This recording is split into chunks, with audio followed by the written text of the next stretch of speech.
Hello, I'm Jesse Coffey. I feel compelled to make a commentary on recent postings on social media that have personally crawled up my ass and angered me to the point where I have to address and illustrate the many ways they anger me.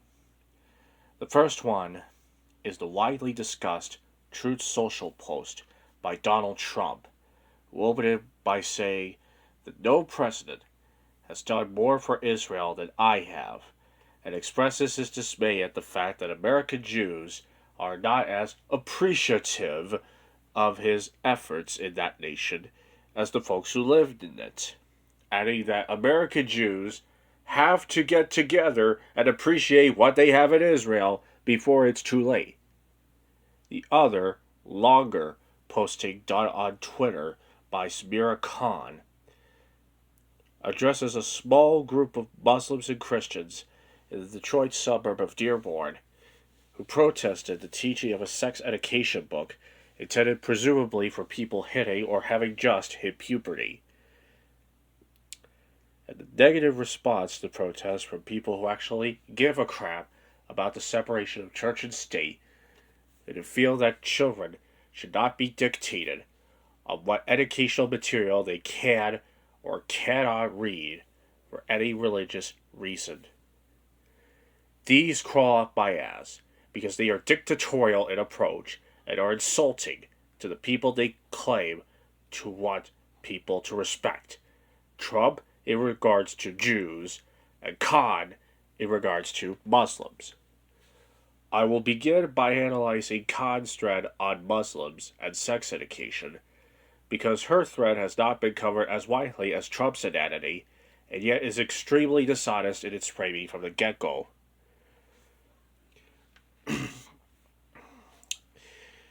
She opens her thread by saying that leftists are trying to get Muslims fired for speaking out against sexually explicit school books, then goes on to say the left is using the "we fought the right to allow you to come here and now you dare go against us" BS against Muslims taking issue with sexually explicit school books, that leftists basically baselessly claim Muslims are being duped by the Christian right as though they are incapable of independent thought, that leftists are disingenuously framing the debate around LGBT rights to make it seem as if Muslims and Christians pose some sort of existential threat to the LGBT community, and that it's only a matter of time before American Muslims are branded terrorists and hunted down by the left this time around, not the right.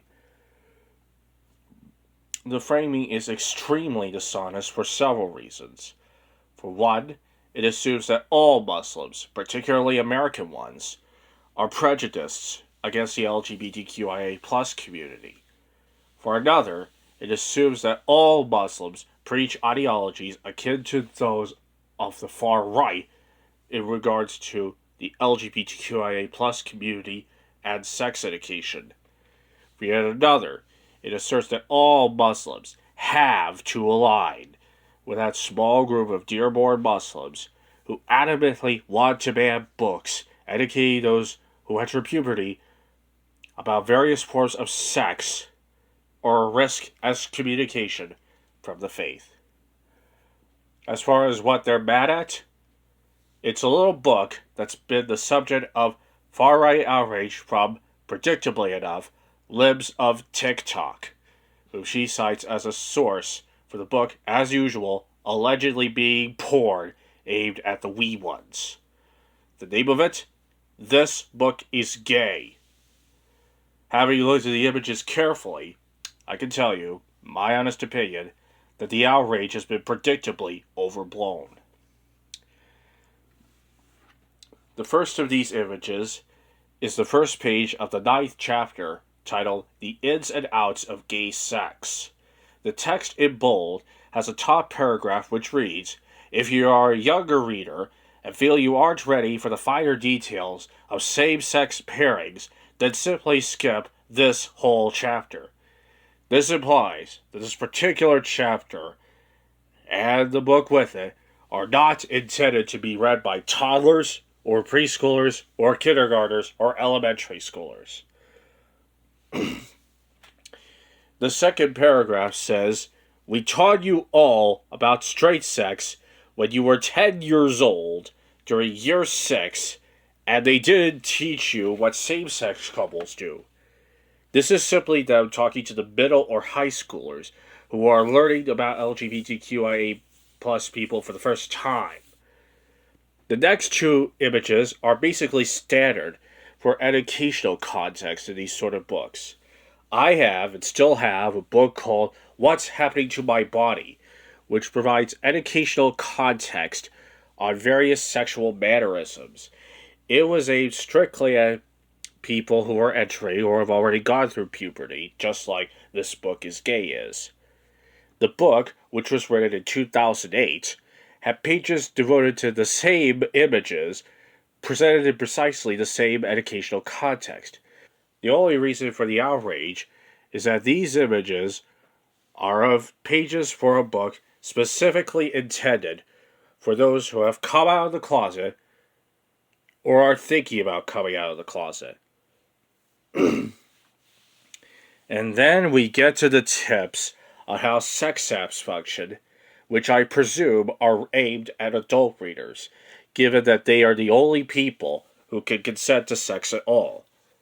None of these tips are particularly indicative of child grooming, especially since the sex apps are 18 plus, as is required by multiple online privacy laws around the world. The tips are as follows. Upload a tiny pic of yourself to the app. The app works out your location. The app tells you who the nearest gay people are. You then chat to them, and because they are near, it is easy to meet up with them. It doesn't mention anything that would be deemed unsettling to normal people. That first step could be exactly that. The adult could simply upload a pic of themselves to the sex app. The pic would not necessarily involve their genitals, and if the person signing up for the app is under 18, let's hope not, it should definitely not, because that's illegal. Of course, the importation of these books to a school environment is unanimously agreed upon to be inadvisable, as any child running around showing the pictures of those books to everyone in class would be sent home immediately. Further, sex education in public schools is strictly supervised by the teachers and faculty to make sure that explicit images of sexual functions are not shown in front of the students. I similarly was given a few selected older back issues of Playboy magazine when I was 13 to 14 years old on the condition that I not bring them to a school environment for the same reasons. Sameera later says that Muslims, who she knows have been generally supportive of the LGBTQIA plus community since the 2004 elections, are being portrayed as a threat to the LGBT community, and that leftists are now comparing Muslims to Hitler because they don't want to subject their children to images of genitalia in a book that the kids would probably not be allowed to bring to school anyway. Now, about those two social media posts that are the topic of today's essay. Donald Trump's post has been dissected widely for being, in the minds of White House Press Secretary Karine Jean-Pierre, anti-Semitic, and for in the minds of several Jewish groups heavily leaning into a trope that American Jews have been more loyal to Israel than to America. I would similarly dissect Sameera Khan's thread for being Islamophobic to a degree, and heavily leading into the far-right trope that LGBTQIA plus people should never consider Muslims as personal allies. But both of these descriptions would be too generous. Trump's post not only leads into the more loyal to Israel than to America trope among anti-Semites, it actually demands that American Jews be more loyal to Israel than to our nation, assumes they are committing a sin if that is not the case, and in the process patronizes them. Khan's tweet does the same thing, but with the Muslims can never be true LGBTQIA plus allies trope that is popular among Islamophobes some of whom are also homophobes and transphobes and haters of all other factions of the LGBTQIA plus community. I have mutuals with some Muslims on social media, one of whom is an American Muslim by the name of Omid. He is socially progressive and politically liberal. He would not appreciate being told to be more homophobic or transphobic, or to buy into the nonsense that a sexually explicit book about gay people would be taught to students in the very environment that would not allow any sexually explicit books tilted toward any orientation to be presented anywhere.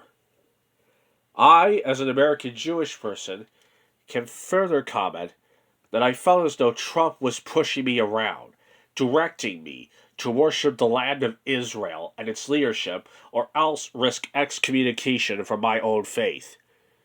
Khan's tweets about Muslim loyalty to homophobia and transphobia, and Trump's post about Jewish loyalty to Israel are extremely insulting to the intelligence of many of the people in these respective faiths.